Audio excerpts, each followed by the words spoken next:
Well, to the US election now, where the majority of Americans will go to the polls in just about 5 weeks to decide who will become the 47th president of the United States. As we approach the election, with Donald Trump once again a major contender and Kamala Harris playing a prominent role as vice president, with polls indicating a tight race. Well, earlier I spoke to former FBI Director James Comey to get his insights into the state of democracy, the security of the electoral process, and the future of American politics. Sir, thank you for your time, Mr. Comey. Look, this is the second book in a trilogy that you're writing, as far as I understand. I think the first question to ask, for those who know you as James Comey, former director of the FBI, is what's led you to crime writing? The nudging and pushing of the editors of my nonfiction work. They said I ought to give it a try. I resisted. They pushed. I resisted, then finally decided to try, and I've found it addictive. The chance to show people some of the worlds I've known through fiction, but with a very real sense of how things work. It's been fun. What do you think your editors saw in you that they thought, you know what, James is going to write some great fiction work for us? Well, they said that I wrote narrative well and I wrote dialogue well. They kept referring to things that had happened in my actual life as scenes, and I kept telling them, these aren't scenes, this is my life. But they said you ought to try because you're able to write in a way that people find interesting. And so far, so good. This is what I want to do when I grow up. Very good. Well, truth is stranger than fiction, as the saying goes, and you've certainly experienced a lot. Let's stick with the books for a moment, because you called your first one Central Park West. This one is called Westport. Those are places, are they places that resonate with you? Yes, they're places that I've worked and investigated and know well. And so in the first one, which is mostly focuses on political corruption and the mafia, two things I spent a lot of time grappling with as a federal prosecutor, I wanted to put people in the neighborhoods that I know. And the same thing with Westport. It's based in a financial management firm, a hedge fund. I happened to work at one for 3 years before I became FBI director in a place called Westport. You did, indeed. Your time at that hedge fund has actually been chronicled in a very interesting article by, I think, Vanity Fair recently. You were the in-house counsel there? Yes, I was the chief lawyer. Interesting. Look, in terms of catharsis, do you think you're getting some from this now? You've mentioned already, sort of nudgingly, winkingly, perhaps, that some of the experiences you've had, some people would call scenes. They're so strange. Do you think there's some sort of therapeutic thing to writing them down now as fiction? I don't know, maybe. I mean, for me, mostly what I enjoy is to take people inside the worlds that I, in this weird journey of my life, have been inside. Federal prosecutors, the FBI, the world's largest hedge fund. But again, do it through fiction so people don't think I'm writing a secret biography of a place I was. And that frees me up to show people the way it really is. In an odd sense, fiction is freeing. And I think it's exciting without me having to make up stuff. A lot of fiction has people like the FBI director jumping out of helicopters. That doesn't happen. But there's a lot of excitement in the work without making things up. Would anybody from your previous life, in your role as FBI director, or even from your hedge fund days, recognize themselves as a character in any of your books? They're all trying to see if they're in there. I bet they are, yeah. I've told them, dude, you're not in there. But I've taken pieces of people and combined them to create characters. And I've told friends what parts of them they can look for in what characters, but I'm not going to say that publicly. Look, you previously have said it was never your goal to become famous, and that's probably understandable, being, you know, with your former prosecutorial background, law enforcement, but you became director of the FBI, so you knew you were going to get this major platform. But you then became more famous, of course, with the presidency of Donald Trump, and of course we'll come on to that. But is this your way of now using this platform, despite not ever having wanted to be famous? Maybe a little. I mean, obviously the advantage that the publishers see in having my name on the cover is that people might recognize the name and pick up the book and read it. But they're only going to keep reading if the books are good, and I think they are. I mean, I guess it's easy for me to say I'm the author, but in part, sure, the identity gives me a leg up over folks who are less well known. What's it been like entering the world of publishing from the kind of career that you had? I mean, you had a bit of a pause, assuming, you know, post your big public role, post DC, time to come down, and then you've entered publishing. What's that been like? It's been fun because I'm a bit of an introvert and it allows me to work alone.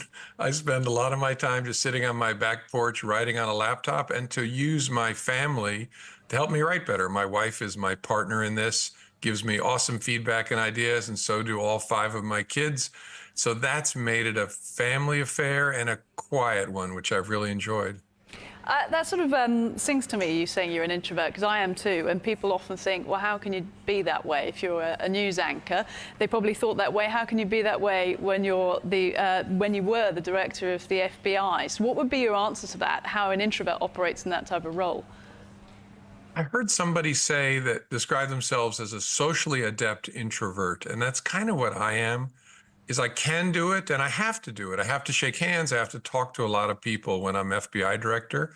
But maybe it fits better for an introvert because you don't crave the attention. You don't get energy from the exposure. I used to have to go home at the end of the day and just stare at a tree after a long day as FBI director. And so maybe that's healthier than some of the people we see in public life who are hungry for affirmation and feed on it. Introverts don't. I know you get this, but people who aren't introverts probably don't realize how little you crave the attention. Oh, you're telling me you're going home to stare at a white wall generally and blocking everything out just to reset for the next day. What's it been like then stepping out of that introvert bubble, if you like, that recovery from that public profile and now doing news interviews about your book, about your writing, but also, I suppose, going on book tours and doing signings? Yeah, I do it because it's necessary. And I also enjoy the interactions with individual readers who have liked the books and want more. And I've actually just signed a deal to write book 4 and book 5. I'd originally thought it would be a trilogy, but it's done well enough. The publisher wants at least 5 focused on my protagonist, Nora Carlton. So I've enjoyed those interactions. I still have to go and stare at something at a blank wall, like you said. But my favorite part is the part that people can't see, where I am alone or just talking to my wife or kids about how to make a chapter or a sentence better. What do your kids make of the books? They were cringing, as they would say, at the idea of me getting out there and writing these books. They've enjoyed them. They've helped make them better. They know that I've tried in my protagonist to take pieces of my kids and combine them into a character that I can close my eyes and not only love, but picture. And so they've helped me keep that right. They've helped me with the details. They've helped me with the language. So they feel part of it in a way that I think is good and fun. And you've also written, female characters, very well-rounded, kind of in-the-world female characters. Do you think your background, FBI background, had something to do with that? Obviously, FBI profiling, that type of thing. I'm not likening women here to serial killers, of course. But that type of thing, getting in the mind, the psychology of other types of people, do you think that's helped you sort of write for a woman? I don't think the FBI helped me with that. I think being married to an amazing person who's also trained as a marriage and family therapist, I should add, not because of me, but because of her broader interest in helping, especially children. And in a household of 5, 4 of whom were girls, I've learned a lot and learned to see the world in a different way than just being trapped in this person that you're talking to today. So I don't think it was the FBI. I think it was sort of the training that began for me when I met my wife in 1980. How lovely. Look, I know you've described it as icky, and I know it's an icky topic, but of course we can't speak to you, Mr. Comey, with the oncoming US election without talking about politics, without talking about DC. You have described it as icky in the past. So how engaged do you stay with what's actually happening on Capitol Hill? Only as much as I have to. I follow it because I think especially the presidential election is really important. I know we always say the most important of our lifetimes. This feels like that label really finally fits with the upcoming election. So I follow it. I try to find ways if I can be useful. I've contributed money to Kamala Harris. And so I follow it as much as I need to. I would love not to follow it at all. And if Harris is elected president, it'll be much easier to do that. You feel you'll be able to sort of check out a bit, feeling like it's going to be in safe hands in your mind anyway, because you say that you've donated to her campaign, you've endorsed her, you publicly came out and endorsed her, and you said it felt like it's finally, quote, morning in America. What did you mean by those words?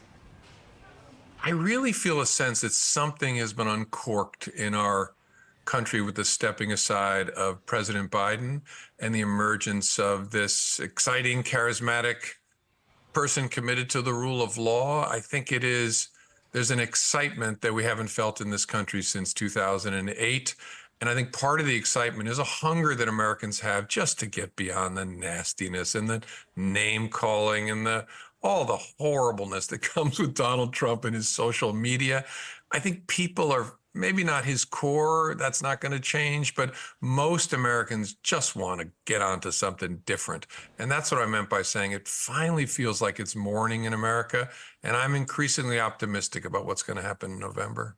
It will be interesting to see, because we're hearing this narrative, sometimes this pushback against what some people are calling that kind of hate narrative. In the UK, you can probably tell from my accent, I'm British. We've just had the general election there in the summer, and some people were wondering whether the Conservatives would hold on to the government because they were doing that kind of what we call gutter politics, kind of sinking to the low blows. And the opposition, Labour, who eventually came into power with Keir Starmer, always said they were going to take the high ground and not go low like that. But ultimately, they did come in with a few digs. Do you think Harris appointing Waltz as her sort of running mate has helped her kind of get that toughness, but also that approachability, something about not being too removed and too elitist anymore?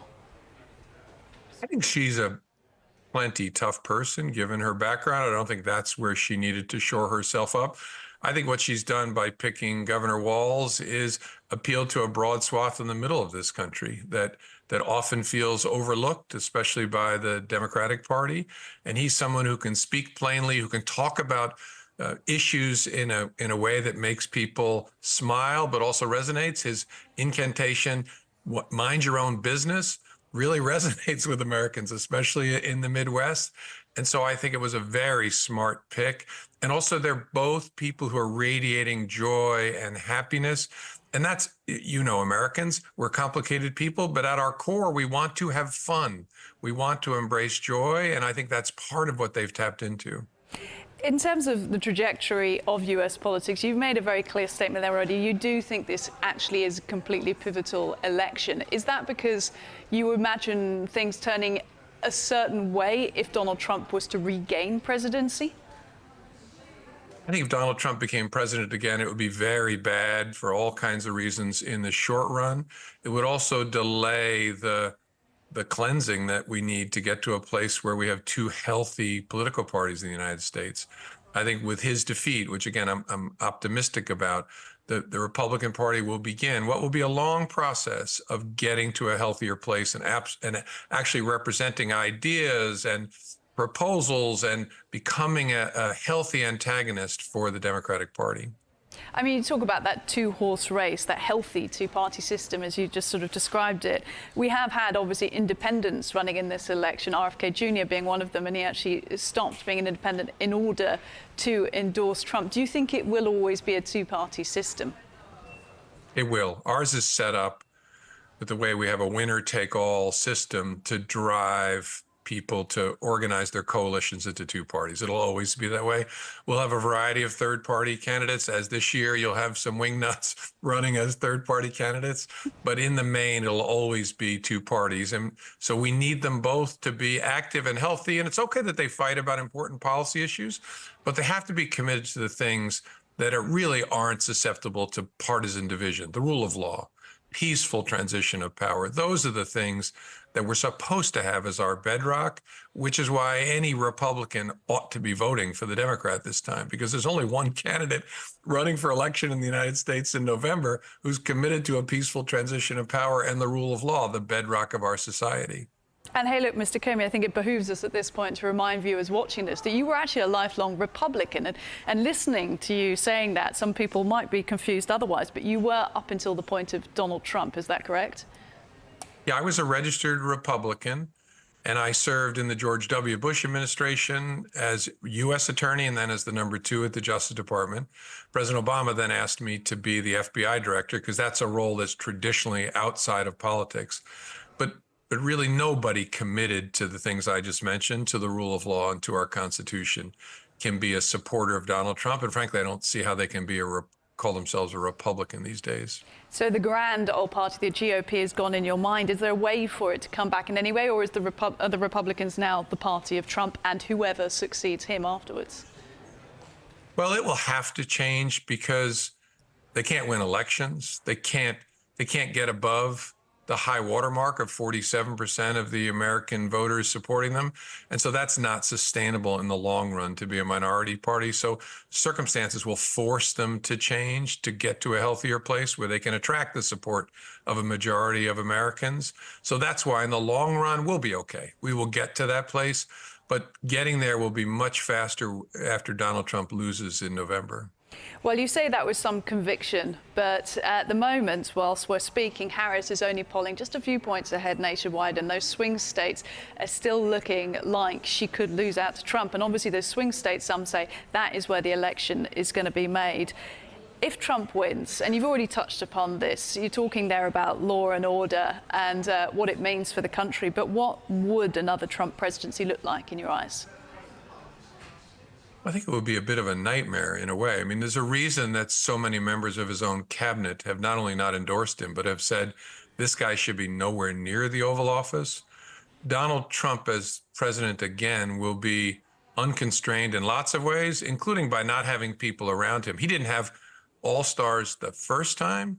This time he'll have the very bottom of the American barrel, and there are bottom barrel dwellers who would want jobs there. But what the first group did was actually thwart him in a lot of ways, ignore him, cajole him, play him along.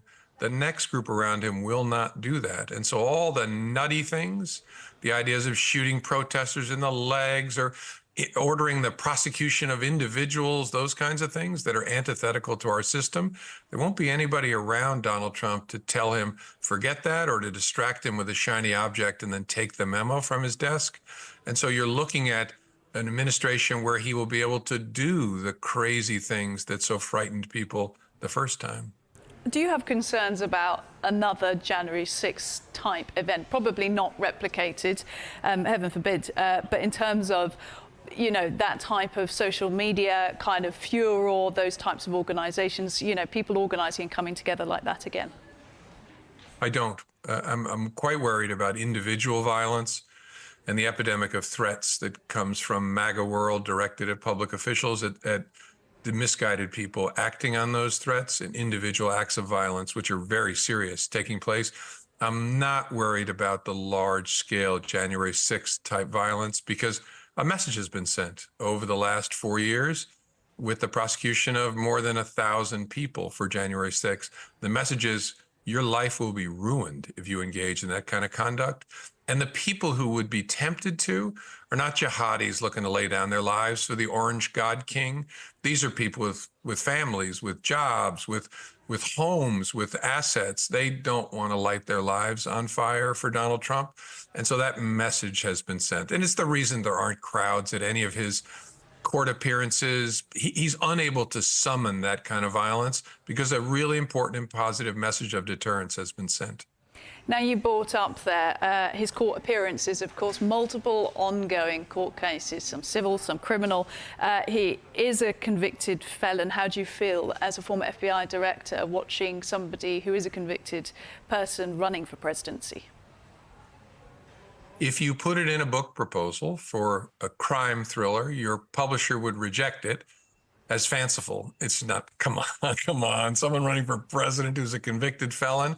Well, that's the world in which we live. So it's bizarre. It feels like a dream, but it's a reality. It's going to be a close election when one of the candidates lied about the last election, incited his followers to sack the United States Capitol during the transfer of power, and has subsequently been convicted of multiple felonies.